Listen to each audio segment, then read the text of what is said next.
Selamat malam, Anda menyaksikan Indonesia Forward bersama saya Ratu Nabila. Migrasi televisi analog menuju digital merupakan sebuah keniscayaan. Migrasi televisi analog menuju digital ini adalah salah satu wujud dari transformasi digital dalam ruang lingkup tata kelola penyiaran. Migrasi televisi analog menuju digital juga merupakan jawaban atas kebutuhan masyarakat terkait layanan siaran televisi. Masyarakat membutuhkan tontonan yang mudah, murah, dan nyaman dan merupakan hak dasar yang harus dimiliki sebagai warga negara. Dan kami akan membahas migrasi televisi analog menuju digital ini bersama dengan narasumber yang telah hadir melalui sambungan Zoom. Ada Ibu Rosarita Niken Widyastuti, staf khusus Kemenkominfo, dan juga ada Bapak Akbar Ciptanto, Ketua KPID Kalimantan Timur. Selamat malam Bapak dan Ibu. Sehat-sehat Bu, Pak? Alhamdulillah. Selamat malam, Mbak. Baik, kita langsung saja membahas mengenai bagaimana migrasi televisi analog menuju digital ini. Saya akan ke Ibu Rosarita terlebih dahulu. Bu, apa sebenarnya urgensi migrasi dari TV digital di Indonesia ini? Ya, Mbak Ratu Nabila. Jadi urgensi yang pertama adalah dengan adanya migrasi dari TV analog ke TV digital, masyarakat akan mendapatkan kualitas siaran yang bagus, yaitu bersih gambarnya, jernih suaranya, dan tentunya canggih teknologinya. Kemudian yang kedua, dengan adanya migrasi TV digital ini, tentunya Kementerian Kominfo melakukan refarming atau penataan frekuensi. Nah, dengan adanya penataan frekuensi, kalau TV analog itu satu frekuensi hanya digunakan untuk satu televisi. Tetapi untuk TV digital, dengan frekuensi digital ini, satu multiplexing atau biasanya disebut dengan MUX begitu ya, dapat digunakan untuk siaran paling tidak 12 TV tapi dengan standar definition begitu ya. Nah, dengan adanya penataan frekuensi, maka akan tersedia frekuensi untuk broadband. Artinya frekuensi ini tentunya akan difungsikan untuk frekuensi internet, untuk akses internet. Karena tanpa adanya penataan frekuensi, maka akses internet tidak bisa maksimal. Dan juga dengan teknologi 5G ini, kalau tidak ada refarming atau penataan frekuensi, maka tidak tersedia frekuensi untuk 5G.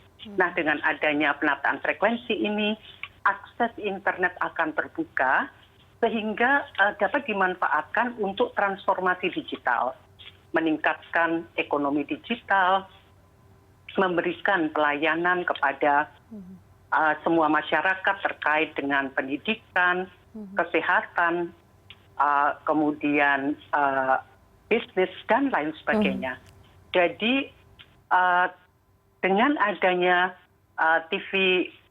migrasi dari TV analog ke TV digital, ini juga tentunya merupakan ada dividen, digital dividen begitu ya. Nah, selain itu juga efisiensi bagi industri televisi, karena dengan menggunakan MUX ini infrastruktur tidak seperti yang dulu ya, semua masing-masing TV harus membangun infrastruktur sendiri. Dan juga sebetulnya Indonesia itu sudah sangat ketinggalan ya dalam ASO, analog switch off, atau migrasi dari TV analog ke TV digital ini. Kalau negara-negara tetangga kita itu sudah cukup lama mereka beralih dari TV analog ke TV digital. Nah, juga kaitannya dengan negara tetangga, kalau masih menggunakan siaran TV analog, maka sering sekali terjadi interferensi antar negara. Jadi baik dari negara tetangga masuk ke Indonesia atau sebaliknya. Nah, dengan adanya TV digital ini tentunya tidak akan terjadi. Begitu Mbak Nabila. Baik, Bu Niken. Jadi artinya dengan migrasi dari TV analog ke digital ini, artinya masyarakat akan mendapatkan pelayanan dan juga akses terhadap informasi yang lebih lengkap lagi, begitu ya, Bu Niken? Iya, betul. Baik, saya akan ke Pak Akbar. Pak Akbar, peran dari KPI sendiri dalam membantu mensosialisasikan siaran TV digital ini seperti apa? Oke, jadi selamat malam Mbak Ila, Bu Niken. Semoga Bu Selamat Niken malam. ini selalu sehat karena Bu Niken ini jadi ujung tombaknya televisi digital sebenarnya. Terima Sama kasih. Pak Geri, sebenarnya dua orang ini ujung tombak. Jadi kalau peran KPI ini ditanya, kita sebenarnya sudah melakukan sinkronisasi antara penyelenggara MUK, kemudian lembaga penyiaran televisi swasta sendiri, serta kepada masyarakat untuk melakukan sosialisasi. Semua tahapan sudah kita lakukan, Mbak. Hampir 90% televisi swasta yang ada di Kaltim maupun yang publik juga sudah bersiaran. Dari 28 ada 17 yang sudah bersiaran secara digital sekarang, dapat disaksikan. Seperti itu, Mbak. Baik, jadi artinya ini sudah sangat lengkap ya. Progresnya akan seperti apa nanti ke depannya? Ada target tertentu? Terkait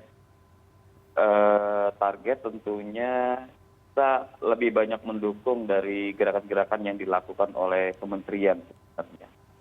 Karena kalau kementeriannya agak lemah, KPID-nya juga nggak bisa bergerak apa-apa sebenarnya. Karena tujuan kita di KPID hanya ingin masyarakat mendapatkan siaran yang lebih bermutu dengan kualitas gambar yang bersih, dengan suara yang jernih sebenarnya. Nah, untuk mendukung hal tersebut tentunya harus ada infrastruktur yang dikejar oleh pihak penyelenggara MUK, yang dilakukan juga oleh pihak kementerian. Nah, ini yang sebenarnya harus segera dibangun. Target-target itu. Baik, jadi apapun itu KPID akan mendukung begitu ya. Baik, kita akan lanjutkan dialog usai jeda berikut. Tetaplah bersama kami dalam Indonesia Forward.